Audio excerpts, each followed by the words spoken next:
फैजान, ला ये काम मैं कर लूंगा, तेरी नमाज का टाइम हो गया होगा, नमाज पढ़ ले जा। और सुन, वो तुम्हारे रमजान स्टार्ट हो गए ना रोजे? हाँ भैया। तो एक काम कर, 100 रुपए ले जा, 4 तो केले ले लियो, अकेला ही तो खाने वाला। 250 ग्राम ले लियो अंगूर, और 250 ग्राम वो ले लियो जिससे तुम रोजा खोलते हो, क्या कहते हैं उसे? खजूर। खजूर। आजा ले, खजूर लिया। ठीक है भैया। वैसे मनोज भाई, तुम इस लड़के को सैलरी कितनी देते हो? सैलरी तो मैं इसे 17,000 रुपए देता हूँ महीने के। 17,000? इनके रोजे 30 दिन तक चलते हैं। अगर तुम इसे रोजाना 100 रुपए देते रहोगे ना, तो 17,000 का लड़का 20,000 में पड़ेगा।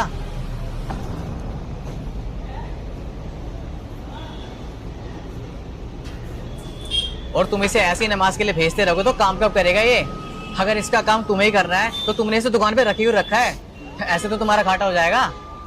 ऐसा है, साल के 11 महीने लड़का इतनी ज्यादा मेहनत करता है, इतनी ईमानदारी के साथ काम करता है कि मेरी दुकान का सारा काम इस लड़के ने अकेले संभाल रखा है। और तुम्हें तो पता ही है कितना बेहतरीन तरीके से काम करता है, तुमने खुद इससे काम करवाया है। ये लगा लो, साल में एक आध दिन ज्यादा बीमार पड़ गया तो इसने छुट्टी कर ली, नहीं तो एक दिन भी छुट्टी नहीं लेता, क्योंकि बेचारे का दुनिया में कोई है नहीं। एक माँ है, वही गाँव में रहती है, या तो ये दुकान पे रहता है या मैंने ऊपर कमरा इसको किराए पे लेके दे रखा है, वहां रहता है। अब बताओ, इतना होनहार लड़का जो मेरे लिए इतना कुछ करता है, तो क्या साल में 1 महीने मैं उसके लिए एडजस्ट नहीं कर सकता? इतना तो मैं उसका साथ दे सकता हूँ कि बेचारा अपने रोजे, अपनी नमाज, अपनी इबादत टाइम पे कर ले। हैं? बताओ, इसमें मेरा क्या चला जाएगा? हाँ सही है, इसी बहाने तुम्हारे भी हाथ पैर चलते रहेंगे। और मैंने भी कई बार देखा है, ये लड़का तुम्हें काम नहीं करने देता, सारा काम अकेले खुद ही कर लेता है, होना आ रहा है। लेकिन मैं तो ये कह रहा हूँ मनोज भाई, अब मान लो दुकान का मालिक मुसलमान होता और काम करने वाला लड़का हिंदू होता, तो क्या वो उसे इतनी छूट देता जितनी तुम दे रहे हो? देखो, मैं तुम्हें अपने बारे में बताता हूँ। इस काम में मेरे उस्ताद है सलीम अहमद, वो जो बड़ी चौक पे कोने वाली दुकान है ना, वो उन्हीं की है। उन्होंने मुझे काम सिखाया, इस काबिल बनाया।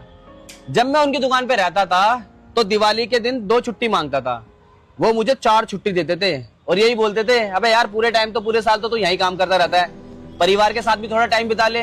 और मिठाई का डब्बा देते थे अलग से। एक छोटे भाई की तरह मुझे समझाया, काम सिखाया और डांट भी लगाई। तो मेरे भाई, मैं तो ऐसे माहौल में रहा हूँ, तो जो मैंने सीखा वही मैं उस लड़के को सिखा रहा हूँ, सीधी सी बात है। हाँ वैसे सही कर रहे हो आप, इंसान इंसान की बात होती है, अच्छे बुरे इंसान तो हर धर्म में ही है। हाँ, मैं भी यही कहना चाहता हूँ, इंसान इंसान की बात होती है। नहीं तो आप खुद सोचो, हमारा काम देख के, हमारी तरक्की देख के सबसे ज्यादा कौन जलता है?